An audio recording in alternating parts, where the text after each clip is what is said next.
उसी को मैं आगे बढ़ाता हूं। सामान्य रूप से ट्रांसपेरेंट गवर्नेंस और good governance, people centric governance, ये इसको फोकस मान करके, केंद्र बिंदु इसी को मान करके हम लोग काम को आगे बढ़ाने की कोशिश कर रहे हैं। आपकी जानकारी में है कि 2019 जून में बैक टू विलेज कार्यक्रम यहां हुआ था, फर्स्ट फेज का।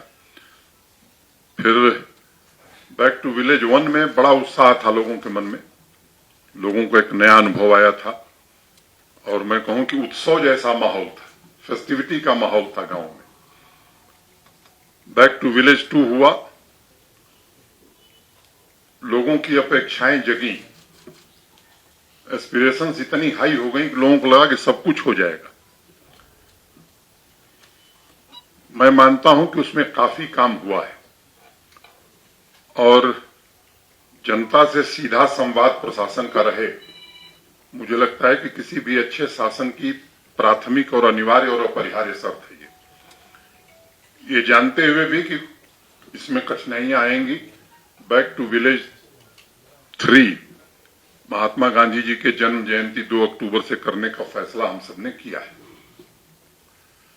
लेकिन पीछे अनुभव के आधार पर जो कमियां समझ में आई थी, अपने हिसाब से हम सबने जितना भगवान ने बुद्धि दी है उसको मिलजुल करके सुधारने की भी कोशिश की है।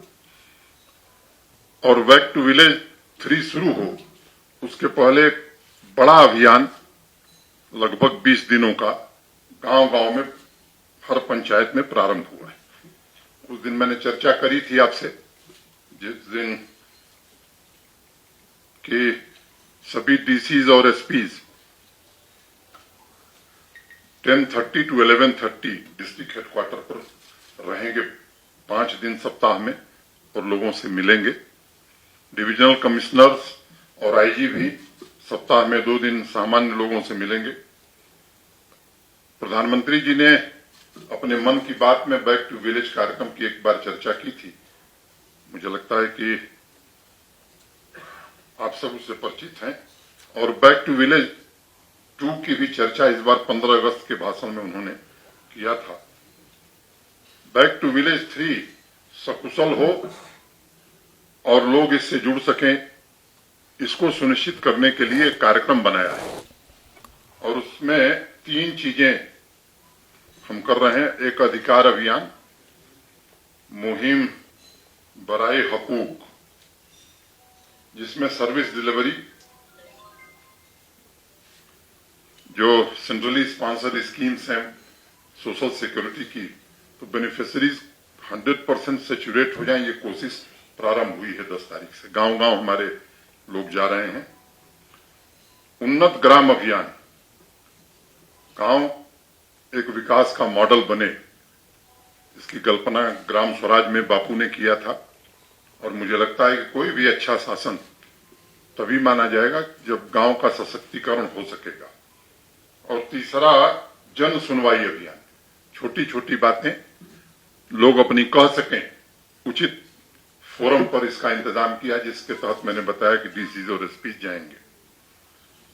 जन सुनवाई अभियान के जो सैलिएंट फीचर्स हैं उस दिन मैंने आपसे चर्चा करी थी। हर वेडनेसडे को जो हमारे सब डिविजनल हेडक्वार्टर्स हैं 10 बजे से 4 बजे तक डीसी और एसपी, अगर एक जिले में 3 सब डिविजनल हेडक्वार्टर्स हैं तो नंबर 1 के जो अधिकारी हैं सब डिवीजन नंबर ए पर रहेंगे, डीसी और एसपी। नंबर 2 का जो सब डिवीजन है, हमारे दूसरे नंबर के अधिकारी एडीसी और एडीएम रहेंगे, एडिशनल एसपी रहेंगे। नंबर 3 पर हमारा तीसरा अधिकारी रहेगा और बाकी जो जितने विभाग हैं सामान्य आदमी से जुड़े हुए, उनके सभी अधिकारी, चाहे वो पीएचईडी हो, इलेक्ट्रिसिटी हो, रोड्स हो, एजुकेशन हो, स्पोर्ट्स हो, ये सब लोग भी वहीं उपस्थित रहेंगे। 10 से 4 लोग आएंगे, अपनी बात बताएंगे और जिसका समाधान तत्काल किया जा सकता है वहीं समाधान करने का इंतजाम किया गया है। जो अगला वेडनेसडे होगा, अब अगर डीसी और एसपी सब डिवीजन ए पर हैं तो अगले बुधवार को सब डिवीजन बी पर चले जाएंगे, फिर नेक्स्ट बुधवार को सब डिवीजन सी पर चलेंगे। इस तरह से रोटेशन होता रहेगा। मैं समझता हूं कि इससे सामान्य आदमी के जीवन में जो कठिनाइयां हैं दूर करने में हमें मदद मिलेगी। लक्ष्य हमारा है कि इसको हम ब्लॉक तक ले जाएं, लेकिन नया प्रयोग है। प्रयोग कैसा चलता है ये 2-3 महीने हम लोग वॉच करेंगे। 3 महीने में अगर सफलतापूर्वक चला, और आपके सुझाव भी हम आमंत्रित करेंगे कि कैसा चल रहा है, आप निश्चित रूप से हमें बतावें, तो फिर हम कोशिश करेंगे। अभी अधिकारियों की संख्या सीमित है, नया अभियान है, इसलिए हमने इसको तय किया कि अभी सब डिवीजन स्तर पर करते हैं, लेकिन अल्टीमेट जो लक्ष्य हमारा है वो हम ब्लॉक तक ले जाएंगे, ताकि पंचायत और गांव के आदमी को बहुत दूर न जाना पड़े।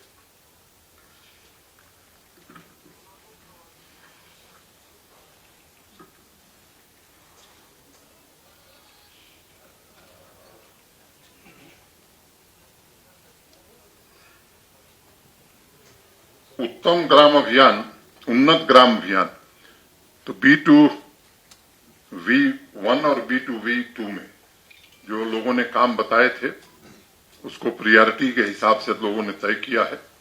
और मैं आपको एक सूचना के तौर पर, क्योंकि बड़ा कंफ्यूजन है लोगों के मन में कि ये केवल अभियान था, काम नहीं हुआ है, मैं कुछ जिलों का आंकड़ा पढ़ना चाहता हूं और ये कागज भी मैं आपको उपलब्ध कराऊंगा। और दूसरी बात कि एक बहुत साहसिक निर्णय यहाँ के प्रशासन ने किया है कि जो काम हुए हैं उसको पब्लिक डोमेन में हमने डाल दिया है। अगर किसी को आपत्ति है, कोई क्लेम करता है कि ये काम नहीं हुआ है, तो हम उसका स्वागत करेंगे कि वो बतावे कि ये काम नहीं हुआ है, तो हम इसको देखेंगे कि वो काम नहीं हुआ है तो फिर क्यों नहीं हुआ है और क्यों गलत रिपोर्टिंग की गई है।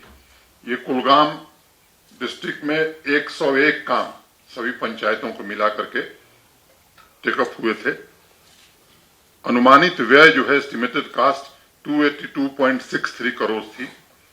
अभी तक एक्सपेंडिचर 256.66 हो गया है और वर्क इन प्रोग्रेस 11 है। एस्टिमेटेड कास्ट 39.09 करोड़ है और एक्सपेंडिचर इसमें 13.31 करोड़ ये एक्सपेंडिचर हो गया। तो मैं पूरा समय नहीं लेना चाहता हूं, ये 20 जिलों की सूची है, आपको हम उपलब्ध कराएंगे। इस बार हमने थोड़ा इसको और विस्तार दिया है और कुछ बातें खास तौर से तय की हैं जिसको हम बैक टू विलेज 3rd में करना चाहते हैं। पहला, जितने इंडिविजुअल बेनिफिशियरीज हैं, हमारी कोशिश होगी कि 100% सैचुरेशन उनका हो जाए। अनेक काम इसमें हो सकते हैं, स्कॉलरशिप का होगा, SC/ST सर्टिफिकेट होगा, डोमिसाइल होगा, ALC होगी, डिलीवरी सिस्टम होगा, राशन कार्ड बनना है, गोल्डन कार्ड बनना है। हम जो स्कीम अभी लॉन्च किया आपको, JK हेल्थ स्कीम, जिसका नाम क्या होगा आपसे हमने सुझाव मांगे, तो वो भी इसी अभियान में हम चलाएंगे जब कि हर व्यक्ति को ये सुविधा मिलने लगे। पेंशन, किसान क्रेडिट कार्ड, ये सभी काम हम उसमें स्कॉलरशिप पूरा करेंगे। मित्रों, दूसरी बात, ये अभियान शुरू करने के पहले 14वें वित्त माने 14th फाइनेंस कमीशन का जो पैसा पंचायतों में है उसके अलावा हर पंचायत को 10 लाख रुपए उपलब्ध करा दिया गया है। काम वो तय करेंगे, जो हमारे ऑफिसर जाएंगे वो तय नहीं करेंगे काम कौन सा होगा, वो केवल फैसिलिटेट करेंगे लोगों को। गांव का आदमी बच्चा बताएगा, सरपंच, पंच, वहां के लोग मिलकर के तय करेंगे कि ये काम हमारी प्रियॉरिटी के हैं, ये हम करेंगे। जहां सरपंच और पंच नहीं है, वहां हम सब कोशिश कर रहे हैं कि जो प्रशासन के लोग जाएं, गांव की बैठक बुलावें और बैठक में तय करें कि ये 2 या 3 काम महत्वपूर्ण है जिसे हम निश्चित रूप से करना चाहते हैं। ग्राम सफाई अभियान भी, स्वच्छ ओपन डेफिकेशन फ्री ये यूटी है, लेकिन जगह जगह एक समस्या आ रही है कि गांव में सफाई का इंतजाम नहीं है। तो ये जो पैसा हम दे रहे हैं उसमें सुनिश्चित कराएंगे कि हर गांव में वेस्ट रखने के 2 बड़े बड़े डब्बे रख दिए जाएं।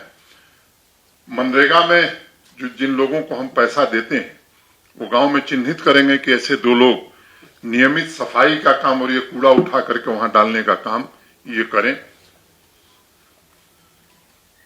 स्पोर्ट्स किट गांव की जरूरत के हिसाब से बच्चों को खेल कूद का सामान उपलब्ध कराया जाए, इसमें भी इसको व्यय किया जा सकता है। ट्रांसफार्मर जलने की बड़ी शिकायत आती है कि साहब ट्रांसफार्मर खराब है, वैसे रोहित कंसल इस विभाग को देखते हैं। अधिकांश स्थानों पर ट्रांसफार्मर शहरी क्षेत्र में कुछ घंटों में और ग्रामीण क्षेत्रों में 24 घंटे में पहुंचाने की कोशिश हो रही है। लेकिन इसमें यह भी प्राविजन रखा है कि अगर ग्राम पंचायत चाहे उसका ट्रांसफार्मर खराब है तो इस पैसे से ट्रांसफार्मर भी खरीद सकता है, ताकि आने वाले सर्दियों में गांव में बिजली की दिक्कत न हो ट्रांसफार्मर के कारण। मैंने पहले ही बता दिया कि मनरेगा और 14th फाइनेंस कमीशन और ये जो पैसा हम दे रहे हैं ग्राम पंचायतों को, किस प्रकार के काम होंगे ये पंचायत को तय करना है। हम केवल फैसिलिटेटर की भूमिका में होंगे।